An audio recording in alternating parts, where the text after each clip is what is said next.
টিয়া এমন একটা জিনিস যখন যার কাছে থাকবো তখন তার ধর আর হগরের টিয়া তোর হগরে ঢুকি গেছে ওই টিয়ার মালিক তুই। আবার ধর তোর হগরের টিয়া আর হগরে ঢুকি গেছে সেই টিয়ার মালিক আই।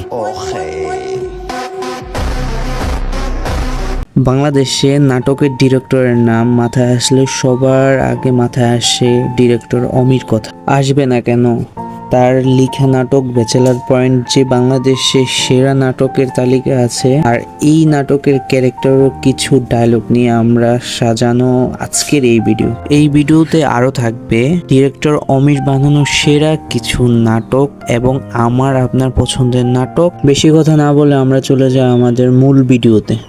ব্যাচেলার পয়েন্টের সবচেয়ে জনপ্রিয় ক্যারেক্টার পাশা। এই পাশা ক্যারেক্টার আমরা কিছু ডায়লগ দেখব।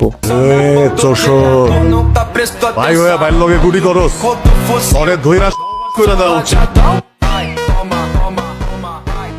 তারপর দেখব আমরা কাবিলার কিছু ডায়লগ, যার আরেকটা পরিচয় আছে নোয়াখালী চেয়ারম্যানের ছেলে।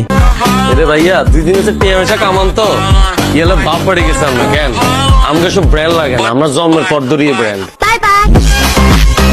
তারপর দেখব আমরা সবচেয়ে ফানি ক্যারেক্টার পোস্ট মাস্টার শিমুল। কি অবস্থা, ভালোটালা আছেন নি কোনছে?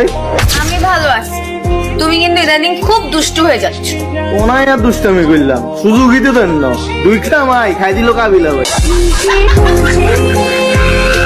তারপর আমরা দেখব মোস্ট সিনিয়র হাবু ভাইয়ের কিছু ডায়লগ, যাকে সবাই দালাল বলে। এখন কে দালাল বলে এটা আপনারা সবচেয়ে বেশি জানেন। তুই আমার বলছো মালয়েশিয়া যাওয়ার পর আমার 3 মাস লুকাইয়া থাকতে হবে। হ্যাঁ আমি লুকাইয়া থাকবো? আমি কি সন্ত্রাসী? হ্যাঁ তুই আমার চেনো নাই। আমি যতবার এয়ারপোর্টে গেছি তুই তত গ্লাস পানিও খাও নাই।